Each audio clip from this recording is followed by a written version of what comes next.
요새 힘드시고 힘들지 않는 인생이 어디 있겠습니까?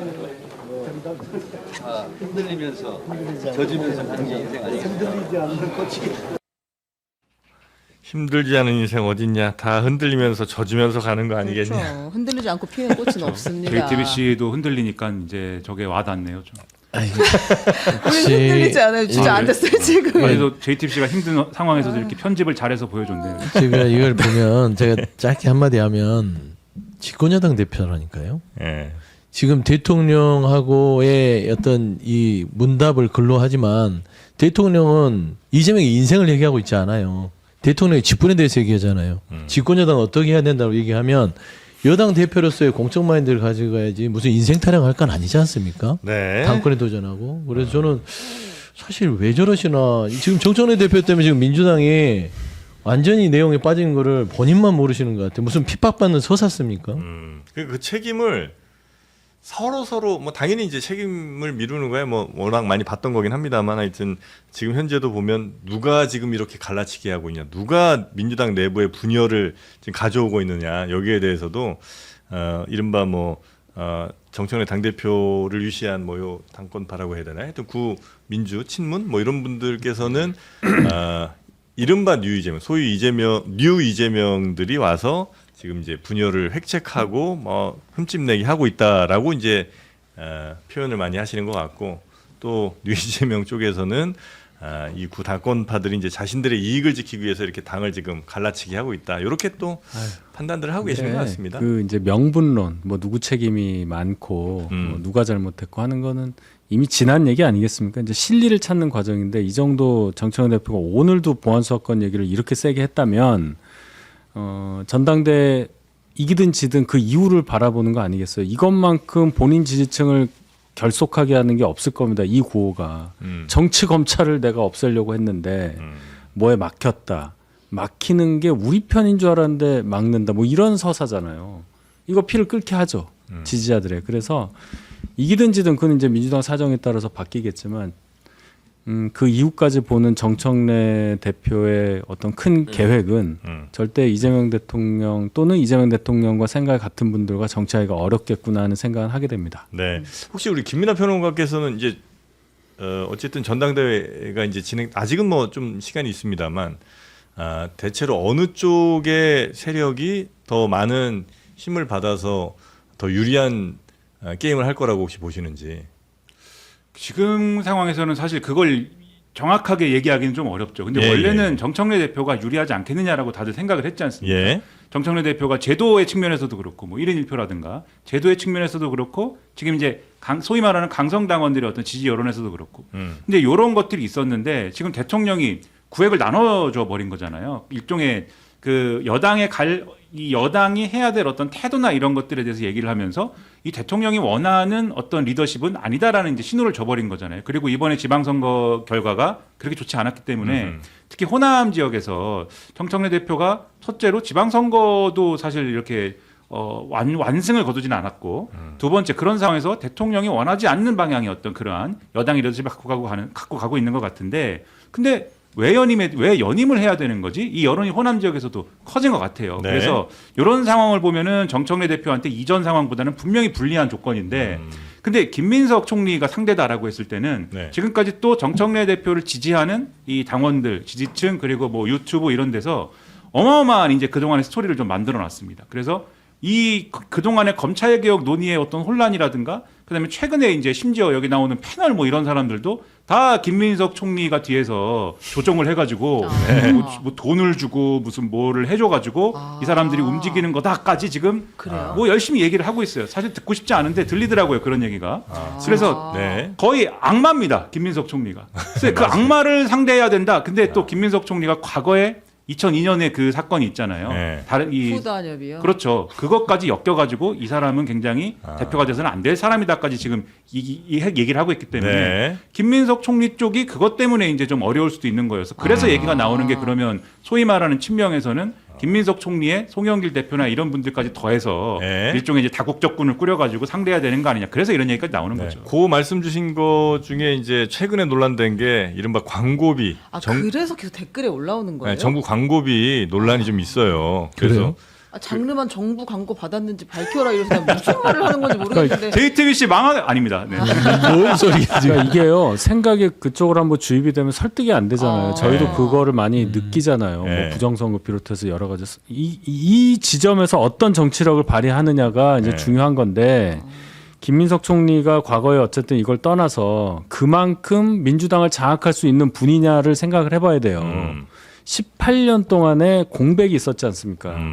그 사이에 추미애 당시 대표가 그래도 받아줘서 여기까지 오신 건데 그 비어있는 시간을 뭘로 설명을 할 거냐에 대해서 전통 민주당 지지층은 아마 많은 생각을 할 거다 이렇게 생각해요. 그러니까 이제 그 광고비 논란은 사실 상당히 좀 치명적이라고 저는 이제 생각이 좀 누구에게요? 제기한 쪽이든 받는 쪽이든 만약에 그렇죠. 받은 게 팩트로 나오면 받은 데들은 아마 굉장히 치명타를 입는 것 같고 늘 그렇죠. 만약에 이게 사실이 아닌 걸로 확정이 돼버리면 그 의혹 제기한 사람 포함 그 채널들도 왜냐면 너무 황당한 얘기잖아요.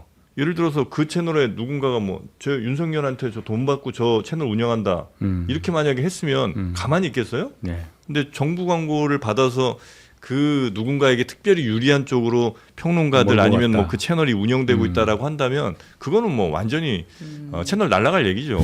근데 이게 벌써 이런 얘기들은 규명이 안 돼요. 그냥 남는 거고 그런 일이 있었다더라 하면서 마음속에서 자리 잡는 거잖아요. 그래서 문제라는 거예요. 우리가 뭐 부정선거약이 아니라고 아무리 해도 지금 봐요.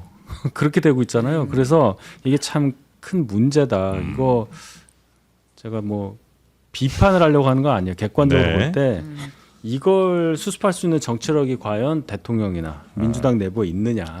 네. 그러니까 우리는 광고를 저 데일리 클리어 결명자차, 그렇죠. 우리 읍천리, 우리는 우리 한우 카세, 툭불이지. 한우 툭불, 뉴퍼마켓. 닭동가리, 네. 뉴퍼마켓. 요런 데는 받은 적 제가 있고요. 엄청 열심히 사잖아요. 갖고 뭐 제 돈으로 있는데요. 삽니다. 그러니까 해명하고 앉아 있어야 된다. 그러니까 요게 그 전통적으로 이쪽 진영에서 당원들을 배양시키는 방식이었던 것 같아요. 네. 그러니까 정당한 팩트로 들어왔을 때 그 팩트를 쳐내기가 힘들면 음모론을 일단은 깔아놔요. 그러니까 저 사람들 얘기 듣지 마. 다 의도가 있는 거야. 뭔가 의도가 이시하는 거라서 마치 우리가 거기에 현혹돼서 흔들리지 마. 이런 저는 그 안 좋은 방식의 이 프레임 그 공격이거든요. 네. 근데 뭐 거기에 대해서는 뭐 팩트를 확인해 보면 될 건데 전 하나만 정청래 대표한테 물어보고 싶은 게 이재명 대통령을 흔들어서 본인이 얻는 게 뭔지를 묻고 싶어요. 진짜로 지금 현재 본인이 연임을 도전하는 게 이재명 대통령에 도움이 되는지 그렇게 생각하는지 아니면 이재명 대통령 집권 2년 차를 일단은 멈춰놓고 본인이 입법부의 제왕으로서 자리매김하는 게 민주당이 도움이 된다고 생각하는 것인지 네. 지금 대통령이 불편해하는 것은 누구나 다 해석하고 있는데 그 해석 자체가 오역이라고 주장하면 뭐 할 거예요. 대다수의 많은 사람들이 같은 시각으로 대통령은 지금 집권 여당의 대표로서 뭔가 새로운 규정을 바라고 있고 정청래 대표는 첫 번째 문장에서는 제가 눈여겨봤던 건 지방선거에서 딴 마음을 먹은 게 페인이다. 두 번째에서는 집권 여당은 그렇게 가면 안 된다. 창을 써서는 안 되고 그릇이 돼야 된다라고 얘기를 하는데도 끝까지 본인은 내가 아니야. 다른 사람을 얘기하고 있는 거야라고 하면서 일소 부인하면서 지금 연인과 갈등을 초래하고 있는데 네. 이거 진보 진영의 분열을 대통령이 하고 있는지 정청래 대표가 하고 있는지 그걸 묻고 싶어요. 진짜로. 광고 얘기에 조금만 더 보태면 네, 네. 정부 광고가 집행됐다라는 게 무슨 얘기인지 모르겠는 게 정부 광고가 집행되려면 그 뭐 뒷돈으로 집행하는 게 아니지 않습니까? 그 근거가 남잖아요, 다. 당연히 그렇겠죠. 그 언론진흥재단이나 이런 데 확인을 할 수가 있잖아요. 여당이니까. 지금 야당인 것도 아니고 여당 의원들이 다 있는데 확인을 해보면 이건 정확하게 어쨌든 간에 확인되는 얘기고 차라리 김민석 총리가 무슨 뭐 사업을 해서 비자금을 조성해가지고 뭐 그걸로 줬다 뭐 그거면 밑도 끝도 없는 음모론이지만 그래도 그게 뭐 이렇게 논리가 이어지나 이렇게 생각할 수도 있겠지만 정부 광고를 어떻게 유튜브에다가 아무렇게나 줍니까? 그리고 줘도 뭐 공식적으로 남는 방식으로 주기 때문에 근거 다 남죠. 그렇죠. 여기 뭐 정부 지금 광고를 송출하는 것도 아니고 이거 아무 근거 없는 얘기인데 이거를 현역 의원도 어디 유튜브나 이런 데 가서 막 얘기를 해요. 또 알아보겠다고 하고. 네, 과방위에 있고 과방위원장인지는 제가 모르겠지만 최민희 과방위에 의원 있고 이런 뭐 사람들이 이런 분들이 얘기를 해요. 과방위에서 알아보면은 그거는 얼마 걸리지도 않는데 그래서 이게 상당히 여당의 이런 부분에 있어서는 아까 말씀하셨듯이 이 정청래 대표의 연임의 어떤 정당성이나 이런 것들을 말하기가 어렵기 때문에 왜냐하면 민주당 역사에서 연임을 한 대표가 거의 없거든요. 이재명 대통령 거의 한 분입니다. 그 이전까지 가면 뭐 김대중 전 대통령까지 나와야 되는데 그건 뭐 시대가 다르니까. 그런데 왜 연임을 하는 거냐라고 물었을 때 될 말이 없으니까 첫째 김민석이라는 악당 악마를 막아야 한다. 둘째 이 검찰이라는 기득권을 완전히 붕괴시키려면 나서야 된다. 이런 거 가지고 얘기를 하는 건데 명분이 안 되죠 이런 거는. 셋째 이유가 있잖아요. 만약에 내가 불출마하면 당무 개입 때문에 안 하는 걸로 보여질 수 있기 때문에 출마한다. 이렇게 이야기를 했기 때문에 출마할 것으로 보겠습니다. 근데 구종이 다양해요. 구종이 저 거의 폭투 수준인데 그걸 휘둘러 지금 몸에 던지는 거예요. 그걸 휘둘러 주잖아요. 그러니까 제가 말하는 게 지금 김민호 평론가도 벌써 이 광고비 얘기를 하잖아요. 네. 우리가 그런 사실상 말도 안 되는 그런 얘기를 거론하라고 던지는 거거든요. 그러면 있었나라고 하는 것이고 두 번째 당무 개입도 이게 규정하기 나름인데 사실상 이재명 대통령은 1호당원으로 의견을 준 거예요. 이번 지방선거는 나는 이렇게 생각합니다. 그리고 집권 여당은 이렇게 가야 됩니다라는 의견을 줬는데 그걸 당무 개입이라고 여당 지도부에서 규정한 거잖아요. 왜냐하면 대통령이 당무 개입을 했다라고 지금 말하는 거 아닙니까? 그러니까 당무 개입은 맞다. 그걸 여당 대표가 얘기한 거고. 왜냐하면 자기가 출마 안 하면 당무 개입으로 오해받는다는 거잖아요. 네네.